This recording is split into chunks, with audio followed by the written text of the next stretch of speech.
Welcome back for another section of our Inquiring Minds Book Club. We left off on The Road Less Traveled by M. Scott Peck. Hope I got that right. We left off discussing problems and pain. Section 1, page 16, and I'm going to pick it up at paragraph 2. Yet, it is in this whole process of meeting and solving problems that life has its meaning. Problems are the cutting edge that distinguishes between success and failure. Problems call forth our courage and our wisdom. Indeed, they create our courage and our wisdom. It is only because of problems that we grow mentally and spiritually. When we desire to encourage the growth of the human spirit, we challenge and encourage the human capacity to solve problems. Just as in school, we deliberately set problems for our children to solve. It is through the pain of confronting and resolving problems that we learn.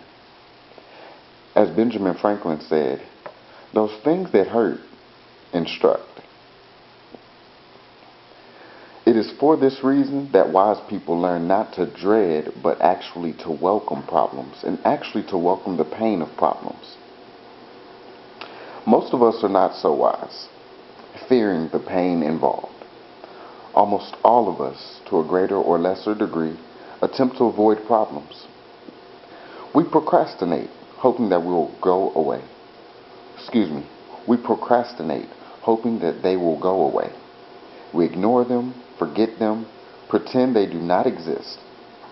We even take drugs to assist us in ignoring them, so that by deadening ourselves to the pain, we can forget the problems that cause the pain. We attempt to skirt around problems rather than meet them head on.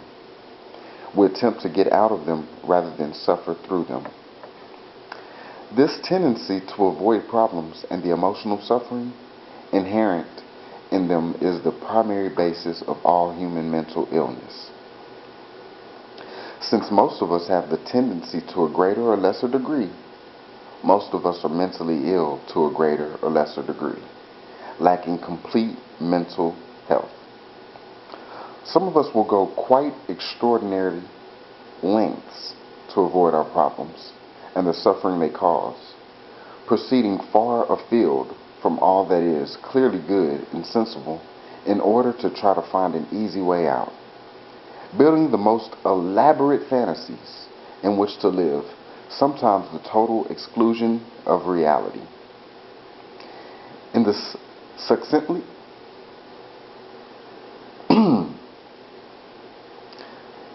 succinctly elegant words of Carl Jung, neurosis is always a substitute for legitimate suffering. And I'm going to stop there. We'll have one more section after this one.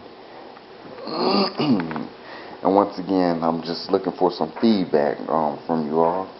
Let me know why we avoid problems and pain. How can we confront our problems and pain?